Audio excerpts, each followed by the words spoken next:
Hi everyone, good morning and welcome back to the official YouTube channel of Taxaj, where we share all the financial taxation legal secretary updates that you may need for any types of compliances in India. Today in this video we will be discussing about post incorporation compliances for a foreign subsidiary company in India. So what does a foreign subsidiary actually means? Foreign subsidiary actually means where the stakeholders or the majority of the holding is of the foreign investors. That can be a foreign person, foreign stakeholder, or a foreign entity authorized by a representative. So basically, this video will be dedicated for the major compliances of the foreign subsidiaries, that is additional to the normal compliances. However, we will be discussing all the compliances that are applicable, but this video will mostly focus on the foreign subsidiary compliances, foreign compliances that are applicable to those companies and not for all the companies that are obviously included into this, but this will focus onto the foreign subsidiary only. So this is the description of the foreign subsidiary that you may read. After that, the major thing is right after incorporating a company.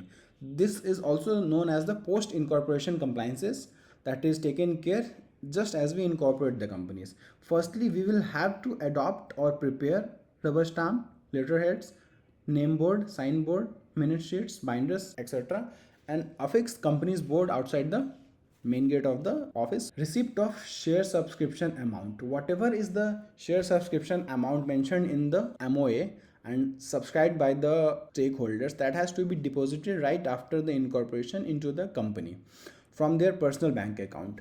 These shareholding amount or equity capital amount that you have shown as a paid up capital will be deposited into the company's current account just after incorporation of the company from the respective shareholders account, bank account.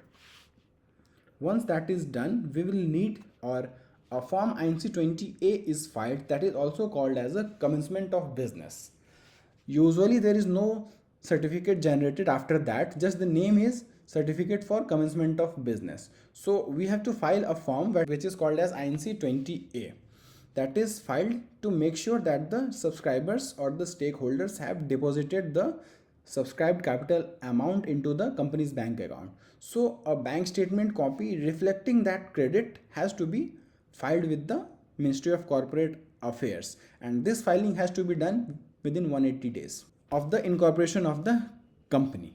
So once we have done this, this is a compliance that has to be done within 180 days. After that, there is a compliance of auditor appointment that has to be done within 30 days after the company incorporation. So right after your company is incorporated, you have to appoint an auditor. You don't have to file any forms on the MCA at the moment, but you have to appoint it internally via board resolution, stat auditor. That has to be done within 30 days of a company incorporation. Now, since foreign stakeholders are included in this, so we have to file the FDI also, like the form FCGPR. In this, when a shareholder staying outside India or is a non-resident or is a foreign entity invests into the company's share capital, this form has to be filed. For that, we will have to file this form on the forms portal of the RBI, in which many details will be required. For that, we will talk about in another video. Basically, you will need FIRC copy of the amount that has been deposited into the company's account and certain documentation. And while filing the forms portal, we have to create entity and business user with RBI, that will be the stakeholder and the company's account on the RBI portal. After that, we have to allot the shares to subscriber and issuance of shares certificate. Now this is also offline thing and no filing has to be done for this for a private limited company, but if it is a public limited company, then demat shares have to be issued. After that, we have to facilitate payment of relevant stamp duty for issuance of shares certificate. Relevant stamp duty has to be paid to the government department for issuance of this shares certificate. and if applicable, issuance of company secretary certificate under FEMA. This depends from situation to situation. So if in your case it is applicable, yes, you have to issue a certificate. And lastly, submission of form FCGPR with RBI with FIRC issuance. So this is a right after incorporation compliances that has to be done. So make sure you open the current account at the earliest, appoint the auditor, file the form FCGPR and file the form INC 20A. In short, these are the compliances that has to be done right after incorporation within 30 days and within 180 days. After that, usual compliances that usually happens for a company that is a foreign subsidiary is filing of FLA returns by 15 July every year. FLA returns basically include the foreign assets and liabilities in a company. When a company is a foreign subsidiary, it of course has the liability side like equity issued to the foreign stakeholders, and also there may be amounts, payments, loans, investments from foreigners if there is a parent company. So a FLA return has to be filed. After that, transfer pricing regulation. This is a compliance additional to the income tax return filing, where a company, if it deals with its parent subsidiary or a foreign subsidiary, then the pricing and the compliances has to be taken care that it is done in the arm's length price. Basically this means that there is no biasness or evasion of tax while doing the business in India. So we will have to file this form as well. And thereafter, regular filing of GST returns and compliances, income tax returns and compliances. This 14% is basically for the foreign companies, that is not for the foreign subsidiary companies if we have registered them as a private limited company in India. So you can ignore this one for now, rest is fine. Thereafter, if the employees are increasing in number, if you have more than 20 employees in the organization, or you are planning to get more than 20 employees in the organization, then we will have to file the EPF and ESI registration and compliances also.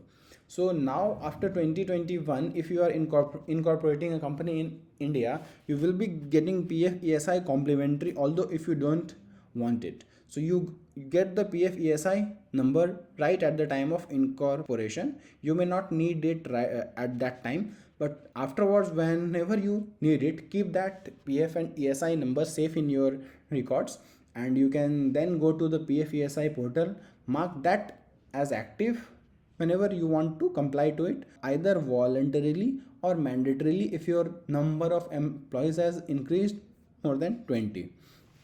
Then we will have to take care of the employment and labor laws also. After that, statutory audit. This has to be done by the auditor who was appointed in the point we discussed here, auditor appointment. Thereafter, corporate governance. Basically, this includes the secretarial part of the company's compliances that has to be taken care every year.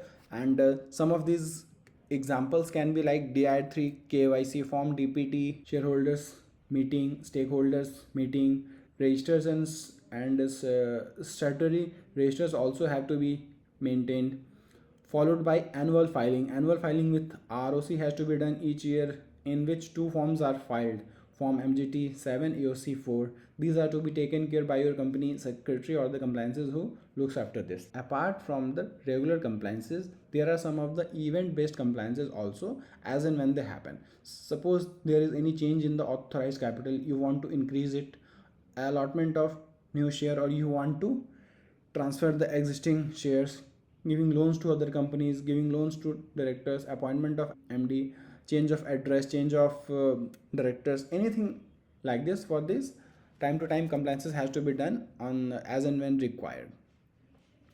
Non-compliance of these things or any of this can lead into the heavy penalty and consequences. So make sure you comply to all of these things, and if you need our help in any of these, you can always reach out to us. So this was all about the post incorporation compliances for a foreign subsidiary company that is incorporated in India. The major issue that people get is opening a current account also for a foreign subsidiary. So for this, you can reach out to us and we will be happy to help you with the same. Thank you so much. If you have any other questions or queries, you can comment down in the section, and we will be happy to help you. Thank you so much. Think tax, think Texage.